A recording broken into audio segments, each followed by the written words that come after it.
Hola, profe. Hola, compañeros. Hola, ¿qué tal, chicos? ¿Cómo están? Y bien, van allá, profe. Bien. ¿Qué pico así? Hola, profe. Hola, compañeros. Todo tranqui, Hola. profe, ¿y vos? ¿Qué tal? ¿Cómo están? Estoy tratando de compartir pantalla y no me da.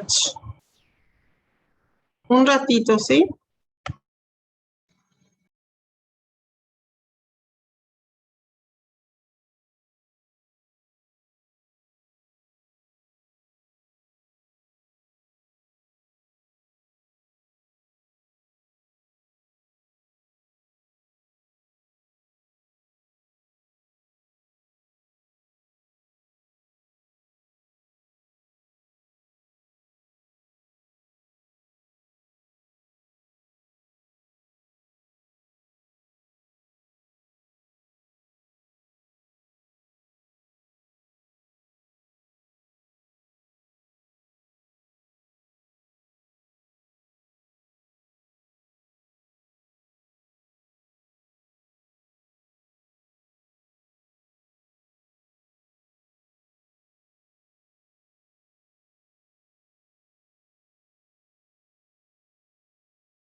Chicos, ¿le aparece ya en la pantalla el subsistema de aplicación? Sí, profe. Sí, profe. Ah, Sí. bueno. Ese yo estaba buscando. Un ratito. Bueno, hoy ya les cargué la unidad 4. Probablemente esta noche le voy a cargar las 5, 6, 7, que son las unidades que vamos a manejar este mes de octubre, ¿ok? Bueno, ¿en qué consiste? Terminamos ya el otro subsistema. Ahora ya estamos aquí en el subsistema de aplicación de recursos humanos. ¿Qué sería el subsistema de aplicación de recursos humanos? En primer lugar, es el proceso de organización de recursos humanos que abarca toda la integración de los nuevos miembros. ¿Se acuerdan que nosotros habíamos reclutado y luego habíamos seleccionado el personal más apto, ¿verdad? Una vez que realizamos eso, tenemos que pasar por lo que se denomina el análisis y la descripción del cargo. ¿Está bien? Un ratito. Ahí le sigue apareciendo, ¿verdad? ¿O le Sí, sale? profe. Vemos toda tu pantalla. Se ve ahora, un ratito. Voy a abrir otra cosa que necesito que quiero que vean.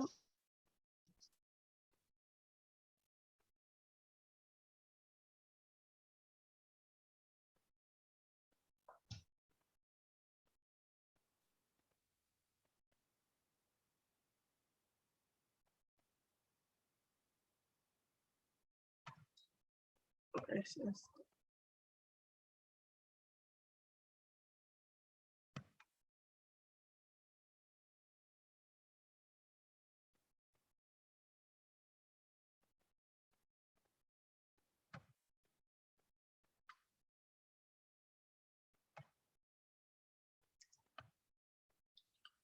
Aquí tenemos. ¿Ven?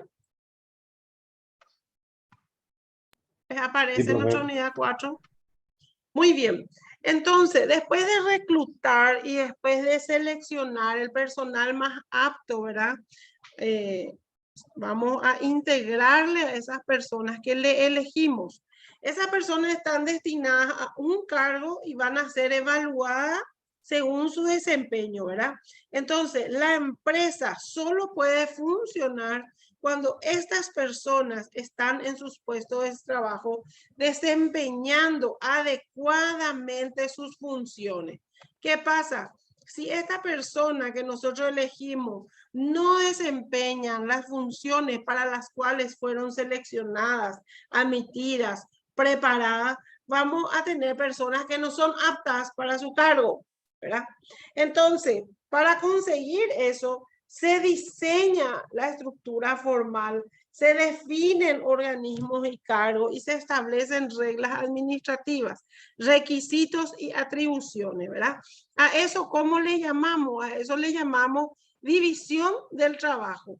Y por consiguiente, la especialización, ¿verdad? Entonces, yo voy a dividir mi empresa según las áreas con actividades homogéneas. Acá, por un lado, el departamento comercial, el departamento de recursos humanos, el departamento de marketing, el departamento de contabilidad, ¿verdad? Entonces, ahí yo, ¿qué estoy haciendo? Estoy especializando, ¿verdad?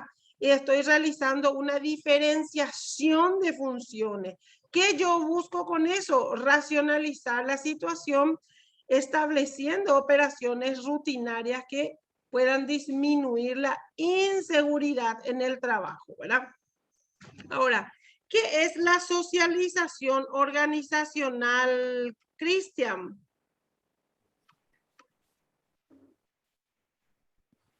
La socialización organizacional. A medida que nuevos empleados ingresan a la empresa, se requiere que se integren a sus funciones mediante la socialización empresarial, que es una integración entre un sistema social y nuevos miembros que ingresan en él, y constituye un conjunto de procesos mediante los cuales aprenden el sistema de valores, las normas y los patrones de comportamiento requeridos para la empresa en la que ingresan. En general, lo que se requiere aprender mediante la socialización empresarial es: 1. Los objetivos básicos de la organización. 2. Los medios elegidos para lograr los objetivos. 3. Las responsabilidades inherentes al cargo. Y 4. Los patrones de comportamiento requeridos para el desempeño eficaz de las funciones. 5. El conjunto de reglas o principios que mantienen la identidad e integridad de la empresa.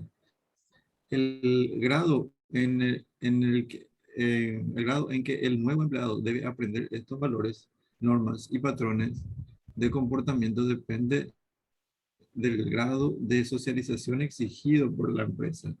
Muchas veces la socialización empresarial requiere un proceso destructivo o de desaprendizaje de valores y patrones de comportamientos propios de otras empresas o de la que en las que haya trabajado.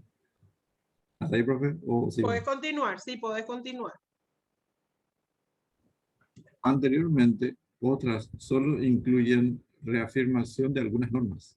A menudo, el proceso de socialización empresarial se conoce como programa de integración de nuevos empleados. La empresa como sistema de roles, función o papel es un conjunto de actividades, comportamientos que se socializan a un individuo que ocupa determinada posición en una organización. La empresa puede considerarse como una serie de funciones o conjuntos de actividades que deben realizar los individuos, y conjunto de funciones o de grupos que se superponen, cada uno de los cuales están conformados por personas que tienen expectativas que giran en torno de un individuo. La empresa es una estructura de funciones, aún más un sistema de funciones. Muy bien, Cristian. Erika, háblame sobre el desempeño del rol. Desempeño del rol. El desempeño de la función recibe muchas influencias y no siempre se desarrolla de acuerdo con las expectativas, pues en este proceso pueden ocurrir cuatro discrepancias. 1. Discrepancia de la expectativa. Diferencia existente entre la expectativa de la función transmitida por el jefe y la función percibida por el subordinado, de acuerdo con su interpretación. 2. Discrepancia con el rol. Diferencia entre el rol percibido por el subordinado y el comportamiento del rol que consigue desempeñar. 3. Retroalimentación de la discrepancia. Es la divergencia entre la manera como el subordinado desempeña el comportamiento del rol y el comportamiento controlado por el jefe. 4. Discrepancia en el desempeño. Diferencia entre el comportamiento controlado por el jefe y la expectativa del rol que él transmitió al subordinado. Muy bien, gracias. Entonces, retomando un poquitito lo que había dicho Cristian, cuando nosotros vamos a realizar este análisis del cargo, en primer lugar se hace la socialización organizacional con ese nuestro nuevo miembro de la empresa. Esto generalmente se da cuando se le pasea por la empresa. ¿Recuerdan ustedes cuando entraban primera vez a su empresa? Se les lleva de departamento en departamento y se les muestra, aquí es la administración, aquí es el departamento de contabilidad, ella es la gerente fulana de tal, se le presenta a los compañeros y se les muestra todo el circuito de la oficina, ¿verdad? Ese punto 1. Muchas veces no se hace, entonces uno entra en una empresa y ni para irse al baño no sabe por dónde se tiene que ir, ¿verdad? Luego te dan el manual de funciones, el manual de procedimientos, las reglas de la empresa, la filosofía, te dan los objetivos, ¿verdad? Todo eso te dan para que vos te puedas la política, cómo es la cultura organizacional. Entonces, eso es para que uno pueda desempeñarse en la organización. A eso se le denomina esta socialización, ¿verdad? Luego, cuando hablamos del desempeño del rol, ¿verdad? A esto se le llama también disonancia cognitiva, chicos. ¿Qué significa? Es la manera en que uno percibe, por eso dice, hay discrepancia, ¿verdad? Por ejemplo, a vos te dicen que no querés venir a trabajar en esta empresa y vos le decís, hace mucho que quiero trabajar en esa empresa, hace mucho quiero entrar, ay, qué gusto, voy a entrar a ganar millones, que esto, aquello, ¿verdad? Te prometen el oro y el moro. Vos entrar a la empresa y capaz luego que entraba hasta gratis, ¿verdad? Como ordenanza o como pasante con tal de entrar en esa empresa, ¿verdad? Entonces, ahí hay una... ¿Y qué pasa? Cuando vos entras, al final, la empresa no era la octava maravilla que pensamos y el jefe también tiene esa discrepancia en la expectativa, ¿verdad? Él decía, bueno, a ver un poquito, Katy, va a venir a trabajar, Katy, conmigo se dice esto, ella, yo cómo quiero traerle a mi empresa, cómo pudiera pagarle ese salario que ella pide, tengo que pagarle más de lo que está pagando. Cuando por fin se aprueba y se concibe, eso viene, Katy, y no era lo que uno esperaba. A eso se le denomina esta discrepancia de la expectativa, son la disonancia cognitiva. Nunca estamos satisfechos realmente, ni con lo que nos prometen, ni con el rol, ni con el desempeño en ese trabajo, ¿verdad? Bueno, eso entonces se le llama el desempeño del rol. A ver un poquito, José, háblame del diseño del cargo y háblame sobre el concepto de diseño del cargo. ¿Por qué yo, profe? Porque me encanta tu voz, mi rey. Diseño de cargos, concepto del cargo. La palabra cargo designa un conjunto de tareas específicas que deben ejecutarse y, por lo general, implica una relación entre dos o más personas. Concepto de diseño del cargo. El diseño de cargos es la especificación del contenido, de los métodos y de las relaciones del cargo. En el sentido de cumplir requisitos tecnológicos, empresariales, sociales y personales del ocupante del cargo. Diseñar un cargo implica establecer el conjunto de tareas que el ocupante del cargo deberá desempeñar, contenido del cargo. Determinar cómo debe ser desempeñado ese conjunto de tareas, métodos y procesos. Definir a quién deberá informar el ocupante del cargo, responsabilidad. Precisar a quién deberá supervisar o dirigir el ocupante del cargo, autoridad. En general, el diseño de los cargos de una empresa se encarga a algunos organismos de ingeniería industrial o de organización y métodos. Los cargos de las áreas administrativa, financiera y mercadológica son diseñados generalmente por la gerencia respectiva. El diseño de cargos es la manera como los administradores proyectan los cargos individuales y los combinan en unidades, departamentos y organizaciones. Excelente. Bueno, cuando hablamos de este diseño de cargo, ¿verdad? Dice que es la manera en cómo vamos a proyectar los cargos individuales. Esto se realiza realmente cuando se crea la empresa o también cuando vamos a hacer una reingeniería, ¿verdad? Muchas veces no se hace luego. ¿Por qué? Porque se empieza a crecer desordenadamente en la empresa.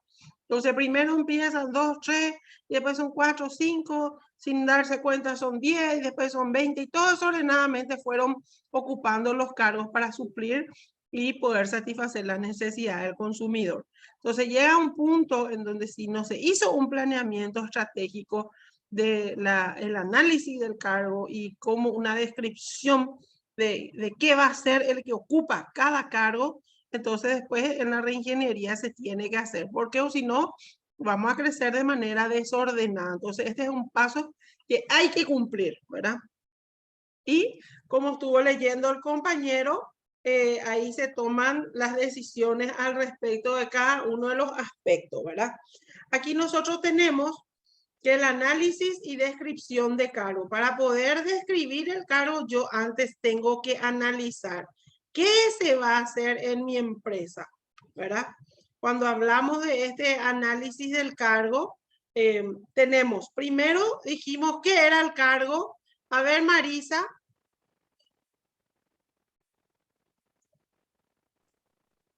El cargo es la descripción de todas las actividades desempeñadas por una persona, el ocupante, englobadas en un todo unificado, el cual ocupa cierta posición formal en el organigrama de la empresa. Siguiente. ¿Sigo, profe? Sí. Descripción de cargos. Escribir un cargo significa relacionar qué hace el ocupante, cómo lo hace y en qué condiciones lo hace y por qué lo hace. Análisis de cargo. Analizar un cargo significa detallar qué exige el cargo del ocupante en términos de conocimientos, habilidades y capacidades para desempeñarlo de manera adecuada. Muy bien. Entonces, acá ustedes pueden ver 3 palabras que parecen lo mismo que igual, pero no son. Y que cuando nosotros vamos a describir ese cargo, tenemos que considerar. Entonces, el cargo es la actividad en sí que va a realizar la persona. Ahí yo tengo que escribir el cargo y relacionarle a esa persona con lo que hace y por qué lo hace. Pero para ello yo debo analizar, a ver un poquitito, la recepcionista, ¿qué va a hacer? La recepcionista va a recibir personas, va a recibir papeles, va a recibir documentos, va a entregar documentos. No, ella no va a entregar, pues no va a poder, ok. Ella va a atender el teléfono. No, ella no va a atender el teléfono. Ella va a ir y entregar sobre. No va a poder porque va a abandonar entonces su lugar. Entonces se analiza y se detalla su cargo, qué es lo que va a hacer. Primero, en conocimiento, o sea, en el caso de la recepcionista tiene que tener cierto conocimiento, atención al cliente, tiene que manejar toda la parte de administración de conflicto, porque siempre viene alguien ahí, no falta y voy, quien viene a quejarse, cómo va a administrar esa situación, ¿verdad? Tiene que tener habilidades de computación, tiene que tener habilidades sociales, de escucha, de empatía. Hay gente que no está preparada ni siquiera para estar en la recepción, ¿verdad? Entonces, todo eso se ve aquí, ¿ok? Luego, cuando hablamos de la estructura del análisis del cargo, aquí, ¿de qué hablamos? A ver, Noemí.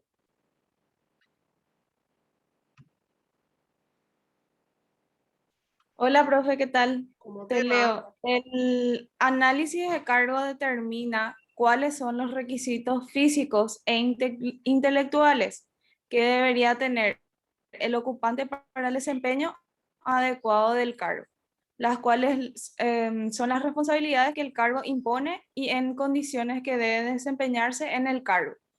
El análisis de cargo se refiere a 4 áreas de requisitos, aplicados casi siempre a cualquier tipo o nivel de cargo. Esos serían requisitos intelectuales, requisitos físicos, responsabilidades implícitas y condiciones de trabajo. Excelente, muy bien, gracias. Muy bien. No, Entonces, profe. ¿cuáles son los métodos que vamos a tener para describir y analizar el cargo? La descripción y análisis de los cargos son responsabilidad de línea y función de staff. ¿Qué significa eso? Que hay un jefe que da órdenes y hay personas que tienen que decir sí, señor, pero también tiene función de staff, o sea, puede asesorar, puede aconsejar. El analista de cargo puede ser un funcionario especializado de staff, como puede ser el jefe de un departamento, ¿verdad? Como también puede ser el propio ocupante del cargo. Y aquí están los métodos. Podemos realizarlo a través de una observación directa, a través de un cuestionario, a través de una entrevista directa o a través de métodos mixtos. ¿Cuáles son las etapas del análisis del cargo? En primer lugar, tenemos una etapa de planeación, de preparación y de ejecución, ¿verdad? ¿Cuáles son los objetivos? En primer lugar, ayuda a elaborar, ¿verdad?, los anuncios, se determina el perfil ideal del cargo ocupante, se suministra el material necesario según el contenido de los programas de capacitación, se determinan las franjas salariales, cuánto le vamos a pagar a esa persona por ese trabajo que va a desarrollar. Entonces, si viene alguien y dice, no, yo por ese trabajo cobro 3 millones, no. Se dice que se hizo una investigación salarial y ese cargo solamente amerita sueldo mínimo, ¿verdad? Luego se encarga de la estimulación de la motivación del personal, sirve de guía del supervisor, ¿verdad?, en el trabajo con sus subordinados y suministra datos relacionados con la higiene y la seguridad industrial, que vamos a estudiar un poquito más adelante a qué se refiere. Los modelos de diseño de cargos tenemos el modelo clásico, el modelo humanístico y el modelo situacional. ¿Qué es el modelo clásico o tradicional, Cristian?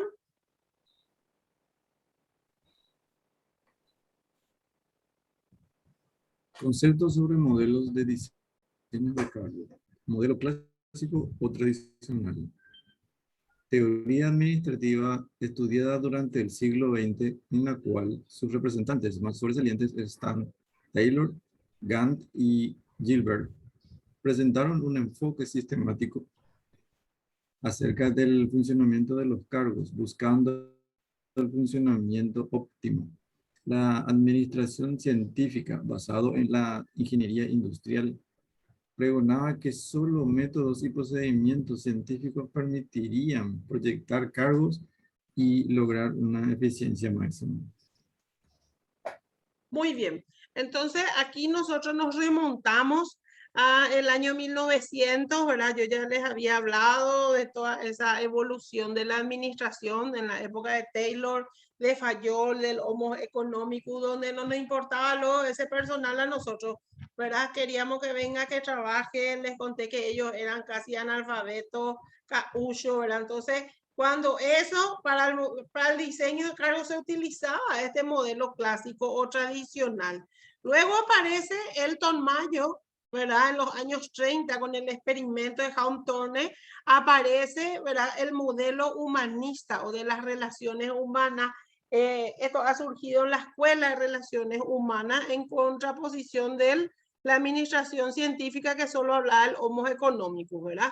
Elton Mayo dice que el personal, mientras vos más le motivas, más te va a producir. ¿ok? Luego aparece el modelo situacional o el modelo de contingencial. Este modelo supone un autocontrol, una autodirección basada en los objetivos planeados conjuntamente entre los directivos y los colaboradores, ¿verdad? Entonces hay una motivación en ayudar a tomar decisiones en la organización, se realiza el reconocimiento y por sobre todo la participación. Ahora, Erika, háblame un poco sobre la diferencia entre el modelo clásico y el humanista. Modelo clásico, sustentado en la tarea y en la tecnología. Modelo humanista, sustentado en la persona y en el grupo social. Clásico, se basa en la estructura organizacional. El humanista está basado en la interacción y en la dinámica de grupo. Clásico, eficiencia y racionalización del trabajo. Humanista, satisfacción, eficiencia a través de la interacción de las personas. Preocupación por el contenido del cargo. Preocupación por el contexto del cargo, es decir, por su entorno social basado en la comunicación. Sustentado en órdenes e imposiciones. Participación del empleado en las decisiones. El empleado obedece y ejecuta. Concepto de homo social. Concepto de homo economicus. Compensaciones salariales y recompensas sociales y simbólicas. Muy bien, excelente. Entonces hay una gran diferencia entre el modelo clásico y el modelo humanista. Lo más importante es de que en el modelo clásico no se tenía en cuenta el empleado, son la gente que trabaje, y en el humanista sí está sustentado ya en la persona y el grupo social, o sea, en nuestro empleado como parte de una familia que viene a trabajar para llevar el sustento a su casa, ¿verdad? Que es lo más importante. Cuando hablamos del modelo situacional, ¿qué variables tiene este modelo, José? Ya otra vez. Modelo situacional. Ah, que ¿A se qué? fue. Espera que, profe. Ahí. No, espera que, ¿dónde estaba? Modelo situacional. Variedad. Diversificación del trabajo con una perspectiva de desarrollo para las personas y que puedan ejecutar varias actividades de acuerdo a las habilidades y competencias. Trabajo creativo e innovador. Autonomía, libertad de acción para la planificación y ejecución del trabajo. A mayor independencia, menos tiempo de supervisión directa y más autogestión. Significado de la tarea. Cuando más conocimiento se tiene del cargo, hay mayor influencia en la relación con los otros cargos. Existirá más responsabilidad. Identidad con la tarea. De manera que el empleado se relacione con claridad con su cargo cuando se integre globalmente a las actividades del mismo. Retroalimentación. Esto se produce en la medida que el ocupante del cargo conoce de su resultado o su desempeño.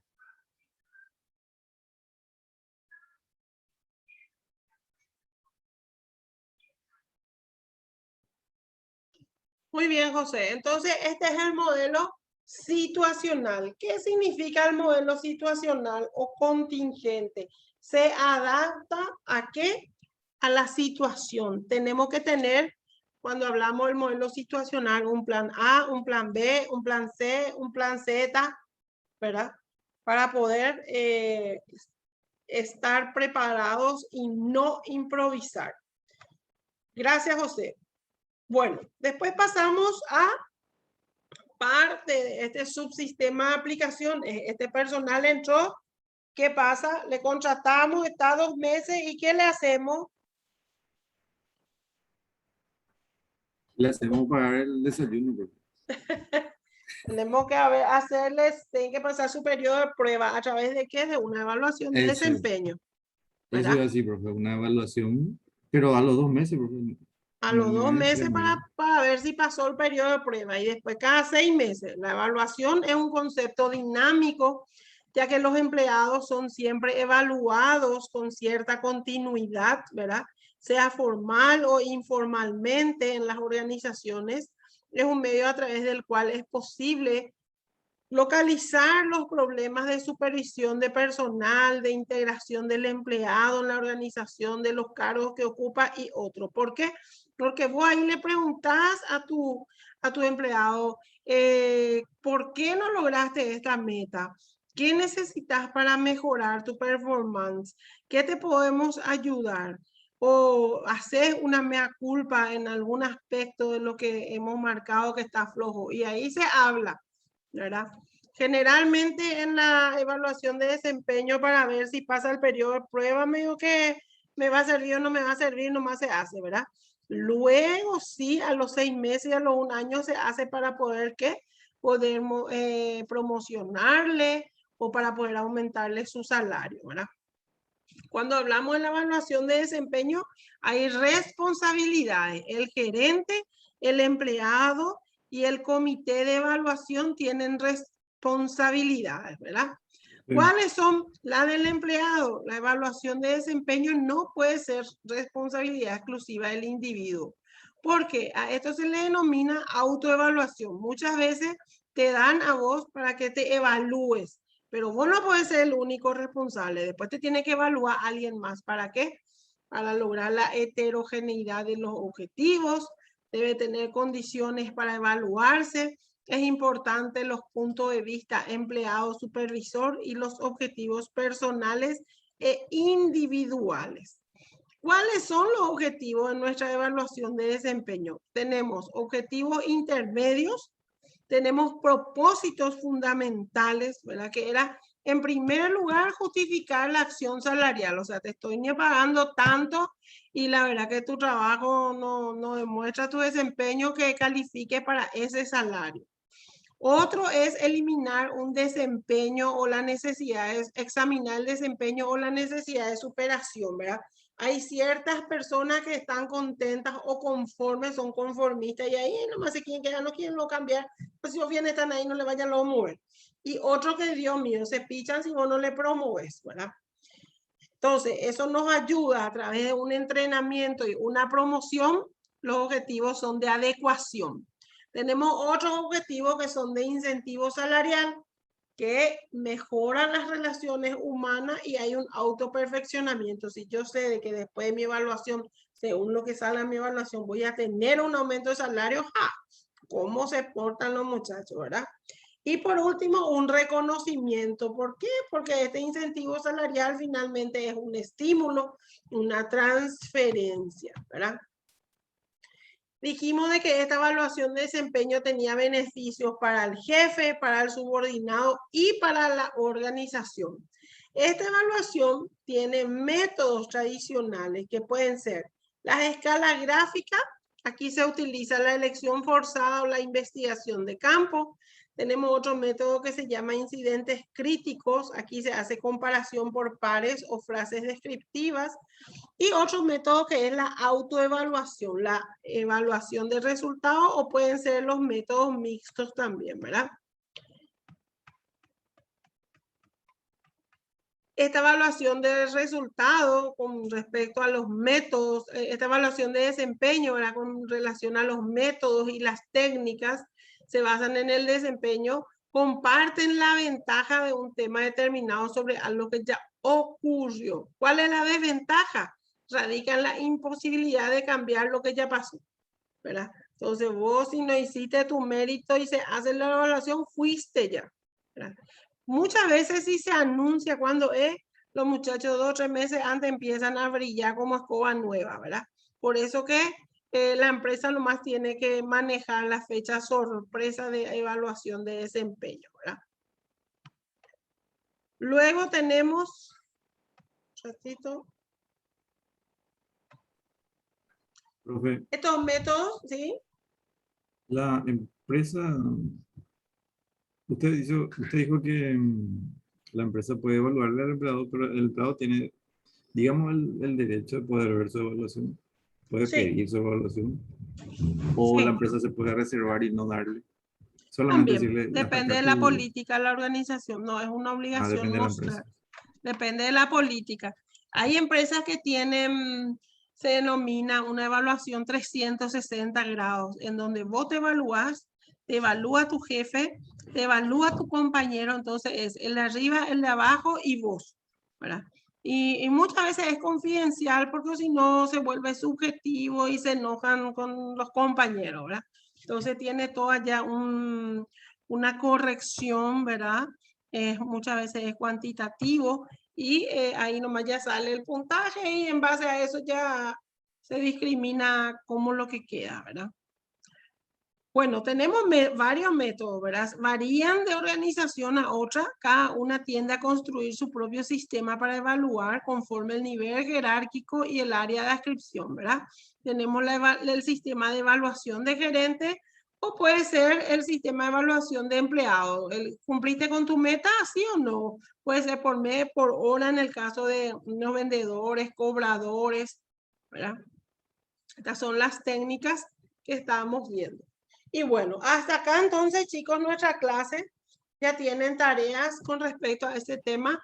La próxima clase, toditos quiero que me hagan su tarea porque son ya casos prácticos sobre este señor Oliveira y la parte teórica que ya tienen acá. Todo esto, PowerPoint, PDF, yo ya les alcé todito en la plataforma. Tienen 2 tareas y un foro. Las 2 tareas voy a hablar la próxima clase, ¿ok? Profe. Dale, profe. Vale, Bueno, profe. nos vemos. Chao, chicos. Mañana. Chao, Chao, chao, profe. profe. Chao, Gracias. chao.